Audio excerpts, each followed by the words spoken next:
सरस्वती जी और उनकी बहू रश्मि के बीच एक दिन बहस छिड़ जाती है। आखिर किसका काम ज्यादा आसान है, बहू का या सास का?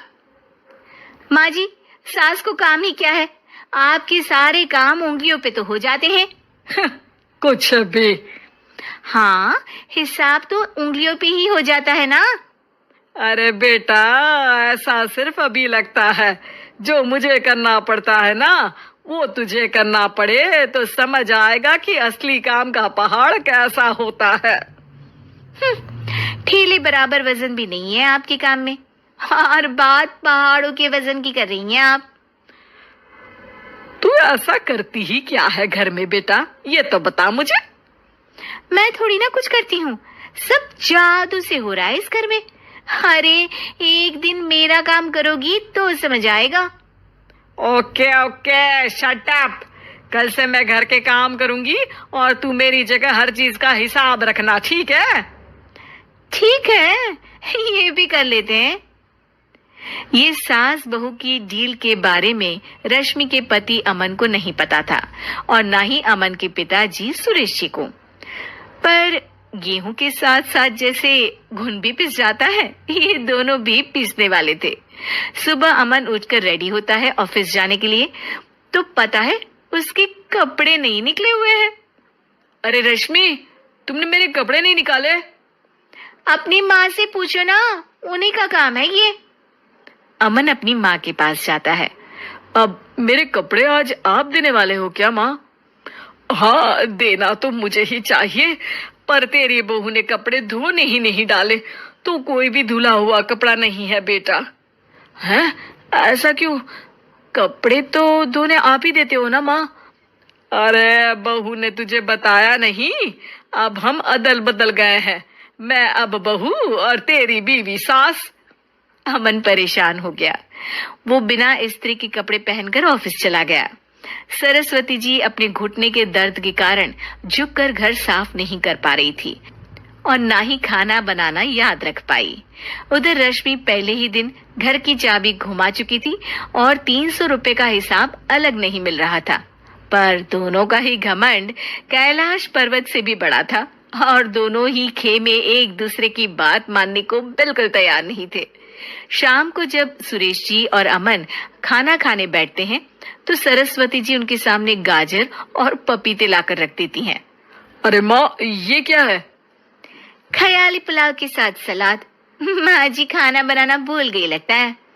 अरे एक एक चमन्नी का हिसाब है मेरे पास, खाना बनाना कैसे भूल जाऊंगी? ये तो मैंने पढ़ा था कि फल फ्रूट खाने से सेहत अच्छी रहती है, इसीलिए ये ले, एक फल खा ले।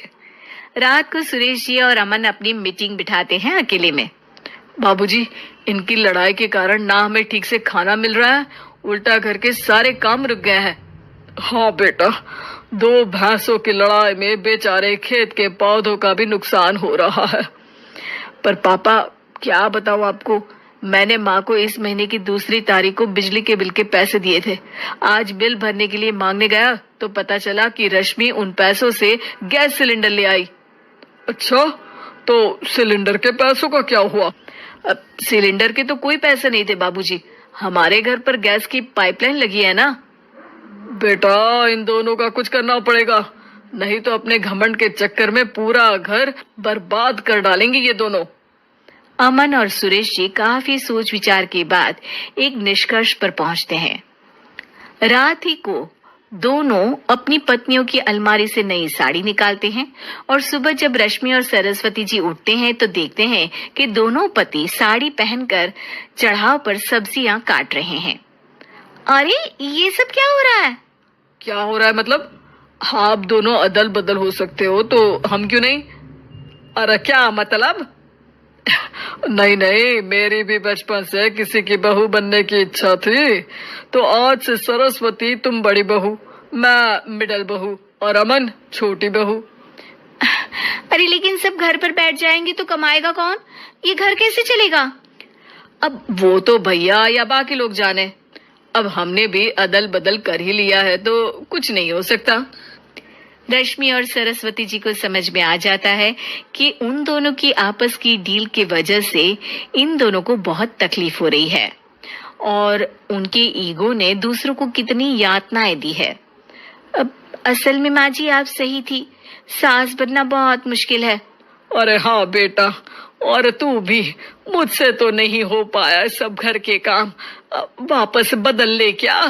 हाँ हाँ बिल्कुल माँ जी, और अब आप दोनों भी बदल लीजिए, कोई आ गया तो आप दोनों को देखकर क्या सोचेगा।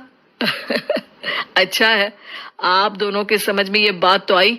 मैं फटाक से कपड़े बदल लेता हूँ। अरे रुक जा बेटा, एक फोटो ले लेती हूँ तेरी। मेरी बेटी होती तो तेरे जैसी ही दिखती साड़ी में। और मेरा फोटो नहीं लोगी?